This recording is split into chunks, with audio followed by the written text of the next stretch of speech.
గీ కాస్త అంత వేసేసి ఆయిల్ ఒక 3 teaspoons వేసుకున్నాను.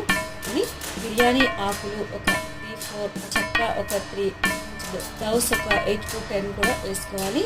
అదేవిధంగా కాస్తంత క్రష్ చేసిన ఎలాచీని కూడా వేసుకోవాలి. మరాఠీ మొక్క, స్టార్ అనస్, విధంగా జాపత్రి, ఆనియన్ ఒకటి, మీడియం సైజ్ ఆనియన్ కూడా తీసుకొని, ఈమాన్ ఒక 1 kg తీసుకున్నానండి నేను.